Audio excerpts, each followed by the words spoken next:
Welcome back to Storytime Banned Books Read with Me. I'm Kathleen Francis, and I'm glad that you've joined me again this evening as we continue our read of James Baldwin's If Beale Street Could Talk. Fonny had been walking down 7th Avenue on a Saturday afternoon when he ran into Daniel again. They had not seen each other since their days in school. Time had not improved Daniel. He was still big, black, and loud at the age of 23. He is a little older than Fonny. He was already running out of familiar faces. So they grabbed each other on the avenue, after a moment of genuine shock and delight, howling with laughter, beating each other around the head and shoulders, children again, and, though Fonny doesn't like bars, sat themselves down at the nearest one and ordered 2 beers. Wow! What's happening? I don't know which of them asked the question, or which of them asked it first, but I can see their faces. Why are you asking me, man? Because, like the man says about Mr. Everest, you're there. Where? No kiddin', man. How you making it? I got a slave for the Jew in the garment center, pushing a hand truck, man, riding up and down in them elevators. How your folks? Oh, my daddy passed, man, while ago. I'm still at the same place with my mama. Her varicose veins come down on her, though, so. And Daniel looked down into his beer. What you doing? I mean now. You mean this minute? I mean, you any plans, man? You hung up, or can you come on and hang out with me? I mean, right now. I ain't doing nothing. Fonny swallowed his beer and paid the man. Come on, we got some beer at the pad. Come on. You remember Tish? Tish? Yeah, Tish. Skinny little Tish, my girl. Skinny little Tish. Yeah, she's still my girl. We going to get married. Man, come on, and let me show you the pad. And she'll fix us something to eat. Come on, I told you we got beer at the house. And though he certainly shouldn't be spending the money, he pushes Daniel into a cab, and they roll on down to Bank Street, where I am not expecting them. But Fonny is big and cheerful, overjoyed, and the truth is that I recognize Daniel by the light in Fonny's eyes. For it is not so much that time has not improved him. I can see to what extent he has been beaten. This is not because I am perceptive, but because I am in love with Fonny. Neither love nor terror makes one blind. Indifference makes one blind. And I could not be indifferent to Daniel because I realized from Fonny's face how marvelous it was for him to have scooped up miraculously from the swamp waters of his past a friend. But it means that I must go out, shopping, and so out I go, leaving them alone. We have a record player. As I go out, Fonny is putting on Compared to What, and Daniel is squatting on the floor drinking beer. So, you really going to get married? Daniel asks, both wistful and mocking. Well, yeah, we looking for a place to live. We looking for a loft because that don't cost no whole lot of bread, you know, and that way I can work without Tish being bugged to death. This room ain't big enough for one, ain't no question about it being big enough for 2, and I got all my work here and in the basement. He is rolling a cigarette as he says this, for him and for Daniel, squatting opposite him. They got lofts standing empty all over the east side, man, and don't nobody want to rent them except freaks like me. And they all fire traps, and some of them ain't even got toilets. So you figure like finding a loft ain't going to be no sweat. He lights a cigarette, takes a drag, and hands it to Daniel. But man, this country really do not like N-word. They do not like us so bad, man, they will rent to a leper first, I swear. Daniel drags on the cigarette, hands it back to Fonny. Tired old ladies kissing dogs, cries the record player, who drags on it, takes a sip of beer, and hands it back. Sometimes Tish and I go together. Sometimes she goes alone. Sometimes I go alone. But it's always the same story, man. He stands up. And now I can't let Tish go alone no more, because, dig, last week we thought we had us a loft. The cat had promised it to her, but he had not seen me. And he figures a black chick by herself way downtown looking for a loft. Well, he know he going to make it with her. He thinks she's propositioning him, That's what he really thinks. And Tish comes to tell me just so proud and happy. He sits down again. And we go on over there, and when the cat sees me, he says there's been some great misunderstanding. He can't rent the loft because he got all these relatives coming in from Romania, like in half an hour, and he got to give it to them. Shit. And I told him he was full of shit, and he threatened to call the cops on my ass. He takes the cigarette from Daniel. I'm really going to have to try to figure out some way of getting some bread together and getting out of this fucking country. How are you going to do that? I don't know yet, says Fonny. Tish can't swim.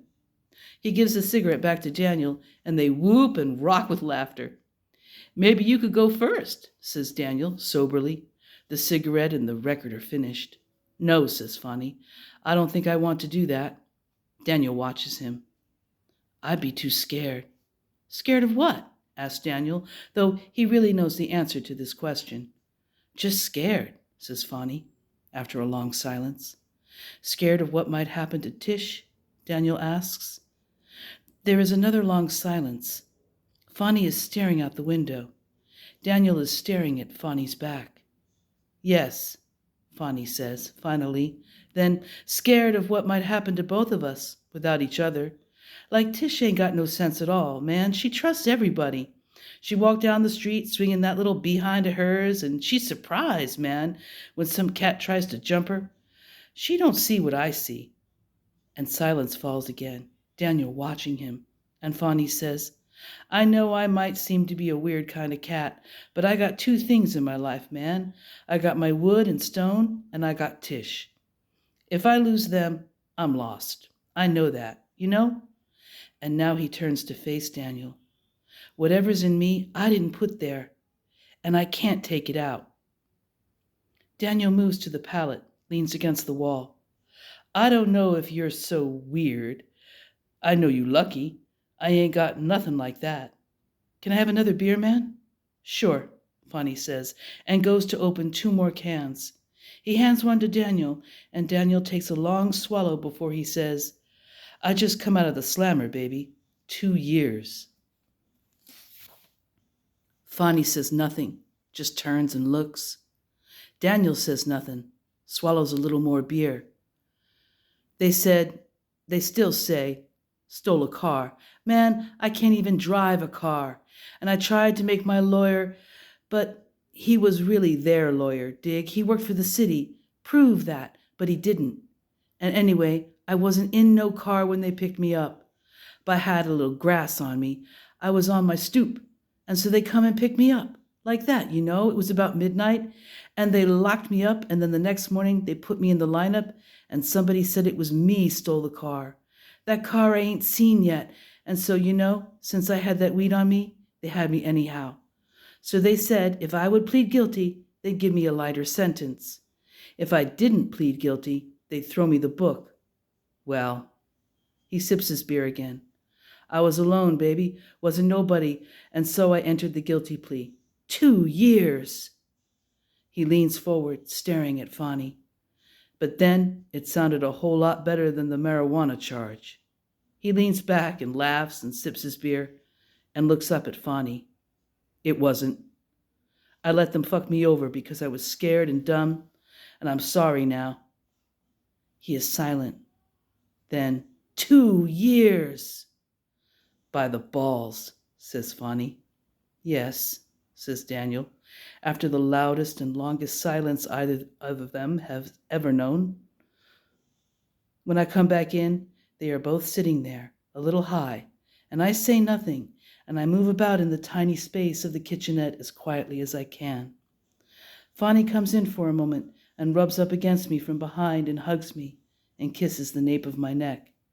Then he returns to Daniel. How long you been out? About 3 months. He leaves the pallet, walks to the window. Man, it was bad, very bad, and it's bad now. Maybe I'd feel different if I had done something and got caught, but I didn't do nothing. They were just playing with me, man, because they could. And I'm lucky it was only 2 years, you dig, because they can do with you whatever they want. And they dogs, man. I really found out in the slammer what Malcolm and them cats was talking about. The white man's got to be the devil. He sure ain't a man. Some of the things I saw, baby, I'll be dreaming about until the day I die. Fonny puts one hand on Daniel's back. Daniel shudders. Tears stream down his face. I know, Fonny says gently, but try not to let it get you too tough. You out now. It's over. You young. Man, I know what you're saying, and I appreciate it. But you don't know. The worst thing, man, the worst thing is that they can make you so fucking scared. Scared, man. Scared. Fonny says nothing, simply stands there with his hand on Daniel's neck. I yell from the kitchen, You cats hungry? Yeah, Fonny yells back. We starving. Move it. Daniel dries his eyes and comes to the door of the kitchenette and smiles at me. It's nice to see you, Tish. You sure ain't gained no weight, have you? You hush. I'm skinny because I'm poor. Well, I sure don't know why you didn't pick yourself a rich husband. You ain't never gonna gain no weight now. Well, if you skinny, Daniel, you can move faster, and when you in a tight place, you got a better chance of getting out of it. You see what I mean? You sound like you got it figured. You learn all that from Fonny? I learned some things from Fonny, but I also have a swift natural intelligence. Haven't you been struck by it? Tish, I've been struck by so many things that I really have not had time to do you justice. You're not the only one, and I can't really blame you. I'm so remarkable, I sometimes have to pinch myself. Daniel laughs. I like to see that. Where? Fonny mutters. She's so remarkable, I sometimes have to go upside her head. He beat you too? Ah, what can I do? All my life is just despair, but I don't care. Suddenly we are singing. When he takes me in his arms, the world is bright all right. What's the difference if I say I'll go away when I know I'll come back on my knees someday? For whatever my man is, I am his forevermore. Then we are laughing. Daniel sobers, looking within, suddenly very far away. Poor Billy, he says. They beat the living crap out of her, too. Man, Fonny says, we just have to move it from day to day. If you think too much about it, you really are fucked. Can't move at all. Let's eat, I say. Come on. I have prepared what I know Fonny likes, ribs and cornbread and rice with gravy and green peas. He puts on the record player, low. Marvin Gaye's What's Going On. Maybe Tish can't gain no weight, says Daniel, after a moment, but you sure will. You folks mind if I drop by more often, say around this time? Feel free, says Fonny cheerfully, and winks at me. Tish ain't very good looking, but she sure get the pots together.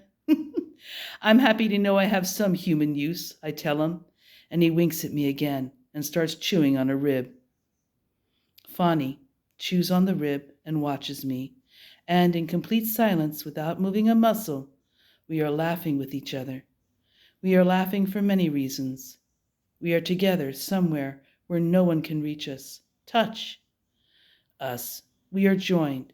We are happy even that we have food enough for Daniel, who eats peacefully, not knowing that we are laughing, but sensing that something wonderful has happened to us, which means that wonderful things happen, and that maybe something wonderful will happen to him. It's wonderful, anyway, to be able to help a person to have that feeling. Daniel stays with us till midnight. He's a little afraid to leave, afraid, in fact, to hit those streets. And Fonny realizes this and walks him to the subway. Daniel, who cannot abandon his mother, yet longs to be free to confront his life, is terrified at the same time of what that life may bring, is terrified of freedom, and is struggling in a trap. And Fonny, who is younger, struggles now to be older, in order to help his friend toward his deliverance. Didn't my Lord deliver Daniel? And why not every man? The song is old, the question unanswered. On their walk that night, and many nights thereafter, Daniel tried to tell Fonny something about what had happened to him in prison. Sometimes he was at the house, and so I heard it too. Sometimes he and Fonny were alone. Sometimes when Daniel spoke, he cried. Sometimes Fonny held him. Sometimes I did. Daniel brought it out, or forced it out, or tore it out of himself, as though it were torn, twisted, chilling metal, bringing with it his flesh and his blood. He tore it out of himself like a man trying to be cured. You don't know what's happening to you at first. No way to know it. They come and they got me off my stoop and they searched me. When I thought about it later, I realized that I didn't really know why. I was always on that stoop, me and the other cats, and they was always passing by. And while I wasn't never on no shit, they knew some of the other cats had to be. You know, they knew it. And they could see the dude scratching and nodding. I think they dug that. When I thought about it later, I thought to myself, the motherfuckers really dig that shit. They go on into headquarters and report. Everything's cool, sir. We escorted the French connection. Well, he made his rounds and the shit's been delivered. And he is out of it. But this night, I was by myself, about to go on in, and they stopped the car and yelled at me and pushed me into the hallway and searched me. You know how they do it. I don't know, but Fonny nods, his face still, his eyes very dark. And I had just picked up this grass. It was in my ass pocket, so they pulled it out, man. Do they love to pat your ass? And one of them gave it to the other, and one of them handcuffed me and pushed me into the car. And I hadn't known it. I was going to come to that. Maybe I was a little high. Maybe I hadn't had time to think. But baby, when that man put his handcuffs on me and pushed me down the steps and into the car, and then that car started moving, I wanted to scream for my mama. And then I started getting scared because she can't hardly do nothing for herself. And she'd start to worrying about me and wouldn't nobody know where I was. They took me down to the precinct and they booked me on a narcotics charge. And they took everything I had off of me, and I started to ask, can I make a phone call? And then I realized that I didn't really have nobody to call except my mama. And who's she going to call this hour of the night? I just hoped she was sleeping, you know, like she had just figured that I was out late. And by the time she woke up in the morning and realized I wasn't there, that maybe I'd have figured out something. They put me in this little cell with about 4 or 5 other cats. They was just nodding and farting, and I sat there and I tried to get my mind together. Because what the fuck am I going to do? I ain't got nobody to call. I really don't, except maybe that Jew I work for. He's a nice enough dude, but man, he ain't hardly going to dig it. What am I really trying to figure is, how can I get somebody else to call my mama? Somebody who's cool, who can cool her, somebody who can do something. But I can't think of nobody. Morning came and they put us in the wagon. There's this old white motherfucker they picked up off at the Bowery. I guess he done vomited all over himself, and he's looking down at the floor and he's singing. He can't sing, but he sure is stinking. And man, I'm sure grateful I ain't on no ship, because now one of the brothers is started to moan. He got his arms wrapped around himself, and sweat is starting to pour off that cat like water down a scrubbing board. I ain't much older than he is, and I sure wish I could help him, but I know I can't do nothing. And I think to myself, now the cops who put him in this wagon know that this dude is sick. I know they know it. He ain't supposed to be in here, and him not hardly much more than a kid. But the mothers who put him in this wagon, man, they was coming in their pants while they did it. I don't believe there's a white man in this country, baby, who can even get his dick hard without he hearing one of us moan. Well, we get on down there, and I still ain't thought of nobody to call. I want to shit and I want to die, but I know I can't do neither. I figure they'll let me shit when they get ready. In the meantime, I just gotta hold it best I can. And it's just poor foolishness for me to think of wanting to die, because they can kill me at any time they want to, and maybe I'll die today, before I shit. And then I think of my mama again. I know she worried by now. Sometimes Fonny held him. Sometimes I did. Sometimes he stood at the window with his back to us. I can't really tell you much more about it. Maybe there's a whole lot of shit that I won't ever be able to tell nobody. They had me on the grass, so they nailed me on the car. That car ain't seen yet. I guess they just happened to need a car thief that day. Sure wish I knew whose car it was. I hope it wasn't no black dude's car, though. Then, sometimes, Daniel would grin. Sometimes he would dry his eyes. We would eat and drink together. Daniel was trying very hard to get past something unnameable. He was trying as hard as a man can try. And sometimes I held him, sometimes Fonny. We were all he had. On the Tuesday after the Monday that I saw Hayward, I saw Fonny at the 6 o'clock visit. I had never seen him so upset before. What the fuck are we going to do about Mrs. Rogers? Where the fuck did she go? I don't know, but we'll find her. How you gonna find her? We're sending people to Puerto Rico. We think that's where she went. And suppose she went to Argentina or Chile or China. Fonny, please. How's she going to get that far? They can give her the money to go anywhere. Who? The DA's office, that's who. Fonny, you don't believe me? You don't think they can't do that? I don't think they have. How you going to get the money to find her? We're all working, all of us. Yeah, my daddy's working in the garment center. You're working in a department store. Your daddy's working on the waterfront. Fonny, listen. Listen to what? What are we going to do about that fucking lawyer? He don't give a shit about me. He don't give a shit about nobody. You want me to die in here? You know what's going on in here? You know what's happening to me? To me in here? Fonny. I'm sorry, baby. I don't mean none of that for you. I'm sorry. I love you, Tish. I'm sorry. I love you, Fonny. I love you. How's the baby coming? It's growing. It'll start showing more next month. We stared at each other. Get me out of here, baby. Get me out of here, please. I promise. Don't cry. I'm sorry I yelled. I wasn't yelling at you, Tish. I know. Please don't cry. It's bad for the baby. All right. Give us a smile, Tish. Is that all right? You can do better than that. Is this better? Yeah. Give us a kiss. I kissed the glass. He kissed the glass.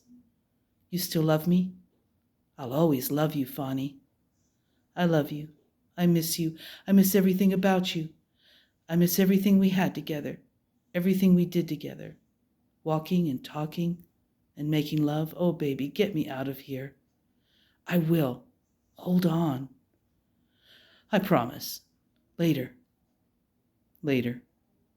He followed the car down into the unimaginable inferno, and I stood up, my knees and elbows shaking, to cross the Sahara again. That night I dreamed. I dreamed all night. I had terrible dreams.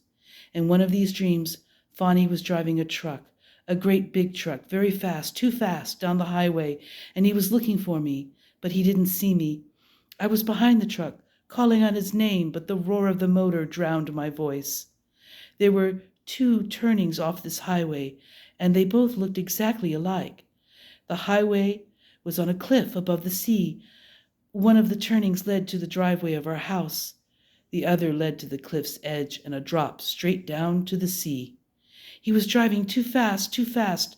I called his name as loud as I could, and as he began to turn the truck, I screamed again and woke up. The light was on, and Sharon was standing above me.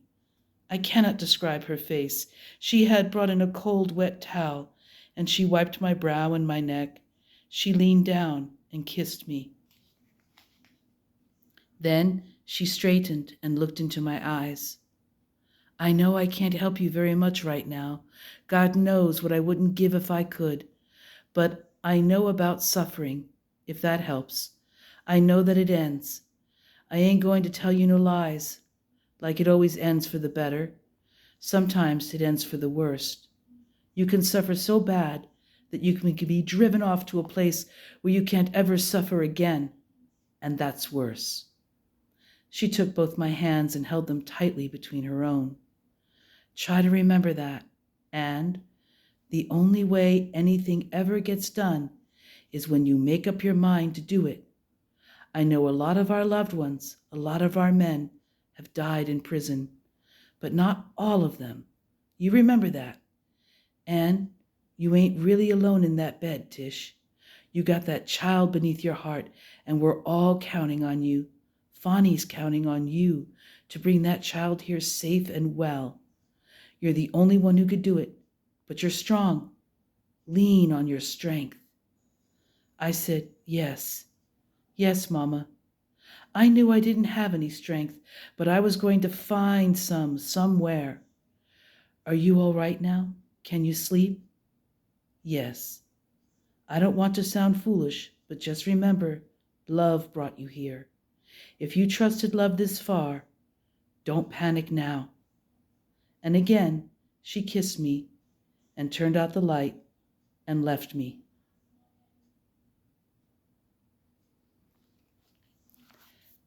We'll end there for tonight.